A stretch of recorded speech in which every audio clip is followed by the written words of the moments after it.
Andrew Tate, the leader of the war room, the man that is known as the commander, he is under fire. Well, he's not just under fire. He's on some. He's in some serious, deep shit right now. He's in custody, in the Romanian custody, in the Romanian jail, and we all know that Romanian jails are very. Let's just say you don't want to be in a Romanian jail. Well, you don't want to be in a jail, period. But the point is that some jails are definitely worse than others. Now, the Romanian jails are probably one of the worst in Europe. So he's not going to be having a very comfortable stay there. That's for sure. Now, moving on. Let's talk about the allegations that the Romanian authorities are alleging that Andrew Tate is guilty of. They're alleging that there's going to be a trial, there's going to be a judge, and even though the judge is not going to be impartial because he's politically appointed, which means that this is a political trial, not necessarily a civil or criminal trial. It's a political trial. Why do I say it's a political trial? Because Romania's entire legal system, the prosecutor, the attorneys, the judge, they're all politically appointed. The attorney general, politically appointed. So the entire legal system is corrupt because there's no independent thinkers in that judiciary. There's basically a command structure. The person at the top tells them what to do.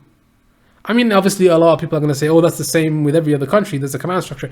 Yes, but at least the judges are somewhat impartial to the case. They're going to be looking at the facts, and they're not going to be pressured into doing certain things by politicians because they have independence from the politicians. But in Romania, it's the opposite. The politicians are the ones that tell them who to convict, how long the sentence. Well, the sentencing, it's up to the judge, but he's influenced by the politicians. So can we really say it's up to the judge? Can we really say that it's fair and impartial? No. Now, he was arrested on December the 29th and he was held for 24 hours. A judge found it necessary to hold him for longer than that, which means that he was going to be held for another 30 days. Now, once these 30 days are over, so that's going to be what, December 30, add 30 days to that, that's what, January the 20 something. So if the judge, well, then they're going to have to convince the judge, the authorities, the detectives, the people working on Andrew Tate's case, they're going to have to go in front of the judge, present the evidence that they've collected throughout the 30 days that they had. And if that evidence is not sufficient to hold Andrew Tate for longer than another 30 days, then the judge is going to let him go free until the trial. Now, why do you think that those Romanian authorities and detectives, they're holding him there and they keep searching all these houses? They're searching all these houses and they're getting all these search warrants. Why do you think they're doing that? They're doing that because they don't have any evidence. They don't have enough evidence for their case to win. They more than likely, if this case went to trial today, Andrew Tate would walk because there's not enough evidence for the prosecution. There's not enough evidence from the prosecution. It's just how it is. They don't have enough evidence. That's why they're searching so hard to find a modicum of evidence. Now, I also think that there's some type of third-party influencing this case. I don't think that he did any of the things that they're alleging. And also, there's another thing that I almost forgot to mention, which I didn't forget, but almost. Bijna, as you would say in Dutch. But there's two... being aggressive or rude, they've always respected people. They started from zero.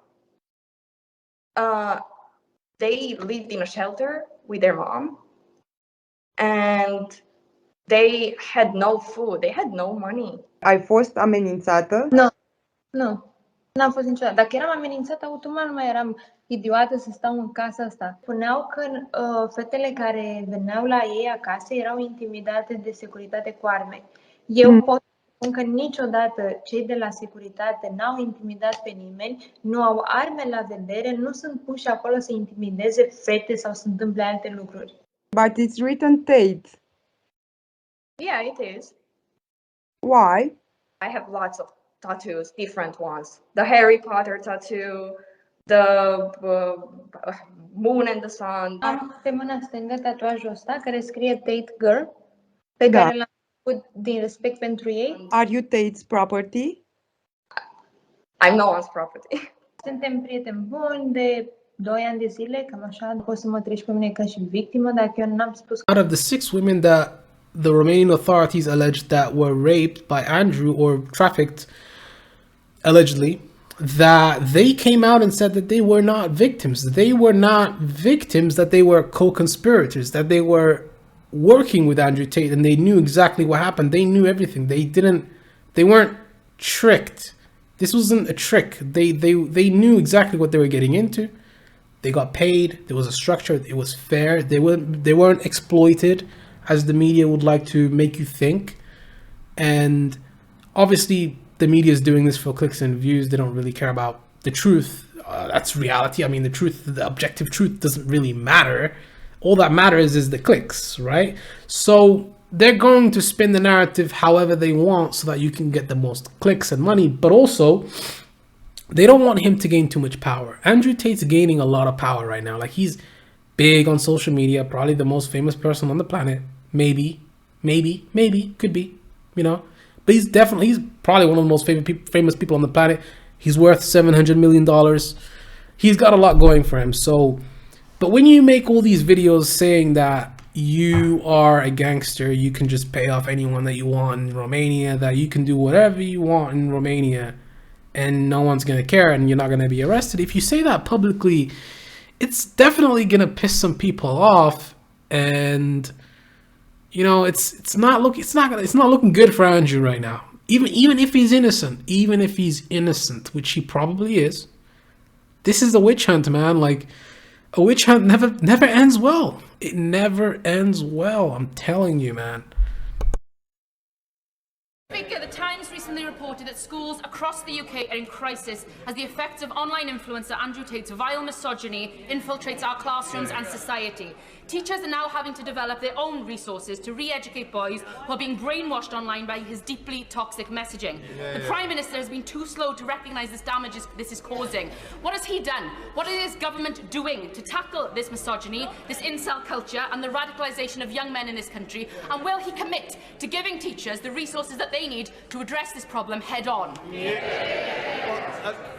Mr. Speaker, with regard to funding, we announced in the autumn statement £2 billion of extra funding for our schools. But I'm also proud that this government has introduced the world-leading, world-first online safety bill, which specifically improves protections for children and puts very strict obligations and penalties on tech companies for... There's also a couple of things that I would like to touch on that I didn't really talk about. Now, the Rishi Sunak thing is actually quite interesting, Rishi Sunak. And that woman in Parliament, the House of Parliament, there was this fat white woman, old lady, whatever she wants to say. She was standing over there and talking about how, what is the government going to do about Andrew Tate's influence? And he's influencing all these young boys to be a misogynist and this and that and this and that. He has all this influence. Like, what are we going to do about him? I mean, dude, like, don't you realize that you're making him even bigger by mentioning him in the House of Parliament? You're proving his point. You're proving that he has a lot of influence. He has a lot of influence, a huge amount of influence, which is insane. Dude, he's getting mentioned in the House of Parliament. Like, come on, he has a lot of fucking influence and he has a lot of fucking money. He has a lot of different things. Rishi Sunak, that guy's a fucking little bitch, isn't he? That dude, I mean, he's a prime minister of England, right? Like, he's a fucking spoon-fed little kid. Like, that dude has been spoon-fed his entire life. His entire life he's been spoon-fed. He doesn't know anything about struggle. What does he know about anything?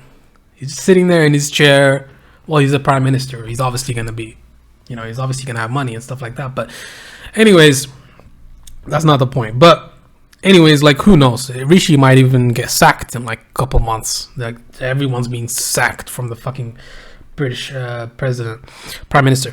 Now, man, I mean, it just looks weird, doesn't it? Like, look at that visual. Think about that for a second. And I'm wondering how long until he gets mentioned in Congress, or how long until he gets mentioned in the Netherlands Parliament, how long until he gets mentioned in the German Parliament. Well, he speaks English, so obviously his audience is going to be mostly Britain and America, But a lot of European countries they have a large English speaking population too, so that kind of ties into it. Man, it's interesting. It's interesting. If he beats this case, he's gonna be even bigger than he was before. He's gonna be huge. I tell you, he's gonna be massive.